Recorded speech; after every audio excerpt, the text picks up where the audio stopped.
Hello guys, good morning, have a wonderful day. આજનો આપણો subject છે નવોદય એક્ઝામ 2025નો એરેથમેટિક 16 નંબરના પ્રશ્નથી 20 નંબરના પ્રશ્નો. બાળકો, આપણે દરરોજ 5 પ્રશ્નો કરીએ છીએ અને તે પણ ઓરલી, દાખલા કર્યા વગર. બને ત્યાં સુધી આપણે દાખલા કરવાના નથી, મૌખિક પ્રશ્નો કરવાના છે. જો તમે મૌખિક દાખલા કરતા થઈ જશો તો પરીક્ષામાં બીજા કરતાં તમારા વધારે ગુણ આવશે. તો જો ચેનલ પર નવા હોય તો ચેનલને સબસ્ક્રાઈબ કરી લેજો, જેથી કરીને નવા વિડીયોઝના નોટિફિકેશન તમને મળતા રહે. તો આજનો આપણો વિડીયો છે તેમાં પહેલો પ્રશ્ન છે 16મો. 5,29,972માં 9ની સ્થાન કિંમતનો તફાવત. તફાવત એટલે તમારે બાદબાકી કરવાની છે. કોની? તો 9ની સ્થાન કિંમતની. તો અહીંયા 9ની સ્થાન કિંમત 9,000 અને આની સ્થાન કિંમત 900. તો 9,000માંથી 900 જાય તો કેટલા બચે? 8,100. 4 ઓપ્શન્સ આપ્યા છે, વાંચવાની જરૂર નથી. આપણો જવાબ સીધો આવી જાય છે એટલે 8,100 મૌખિક કરવાનું.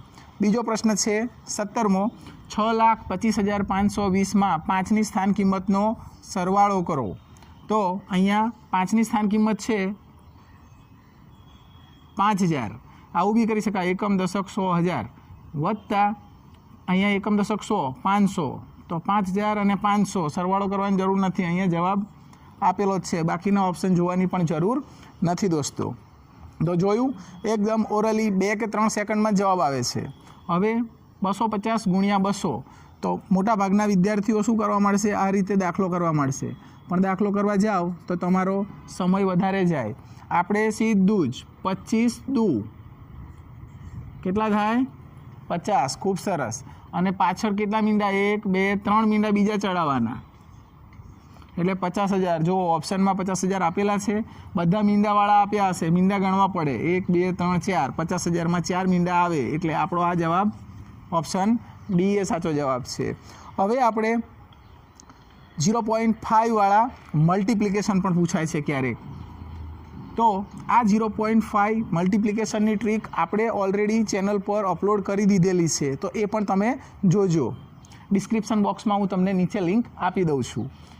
50,000 ગુણ્યા 0.5. 0.5 આવે એટલે કશું જ કરવાનું નહીં, ગુણાકાર કરવાનો હોય તો આપેલી સંખ્યાને અડધા કરી દેવાના.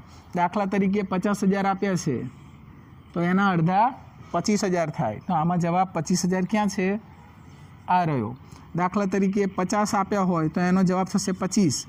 1,000 આપ્યા હોય તો એનો જવાબ થશે 500. એ રીતે કોઈ પણ સંખ્યા આપી હોય, દાખલા તરીકે 4,444 આપ્યા હોય તો એના અડધા 2,222 થાય. પણ જો આ ટ્રીક ના ખબર હોય તો શું થાય? આપણે સીધો જવાબ લખવાના બદલે દાખલો કરવા લાગીએ, એમાં આપણો સમય વધારે જાય.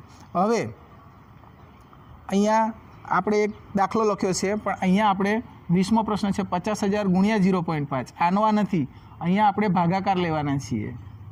50,000 ભાગ્યા 0.5 આપ્યા હોય તો શું કરવાનું? તો આપણે આ જે સંખ્યા આપી હોય એનું ડબલ કરી દેવાનું. આ યાદ રાખજો. 50,000ના ડબલ કેટલા થાય?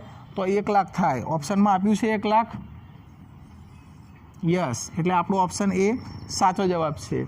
તો બાળકો, આ જે 0.5 વાળી ટ્રીક છે એનો વિડીયો ચેનલ પર અપલોડ કરેલો છે, તે પણ તમે જોઈ શકો છો. અને અહીંયા ફરી એકવાર સમજાવી દઉં કે જ્યારે ગુણાકાર કરવાનો હોય 0.5થી ત્યારે તમારે અડધા કરવાના આપેલી સંખ્યાના. દાખલા તરીકે 500 આપ્યા હોય અને ગુણ્યા 0.5 કીધું હોય તો 250 જવાબ આવે. દાખલો કરવો હોય તો કરી જોજો. અને જ્યારે ભાગ્યા કરવાના હોય ત્યારે ડબલ કરવાના. દાખલા તરીકે 521 આપ્યા હોય તો એના ડબલ 1,001 વિદુ 42. 1,042 થાય. 521 ભાગ્યા 0.5. હવે આવો દાખલો પૂછાય ત્યારે જ બાળકોના મોતિયા મરી જાય. 521 ભાગ્યા 5.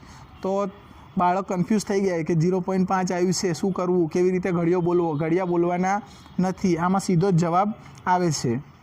તો જો બાળકો આ વિડીયો તમને સારો લાગ્યો હોય તો લાઈક કરી દો જલ્દીથી, ચેનલને સબસ્ક્રાઈબ કરી લો અને તમારા મિત્રો સુધી શેર કરી દો. તો આવતીકાલે મળીશું નવા વિડીયો સાથે. ત્યાં સુધી આવજો. Bye bye.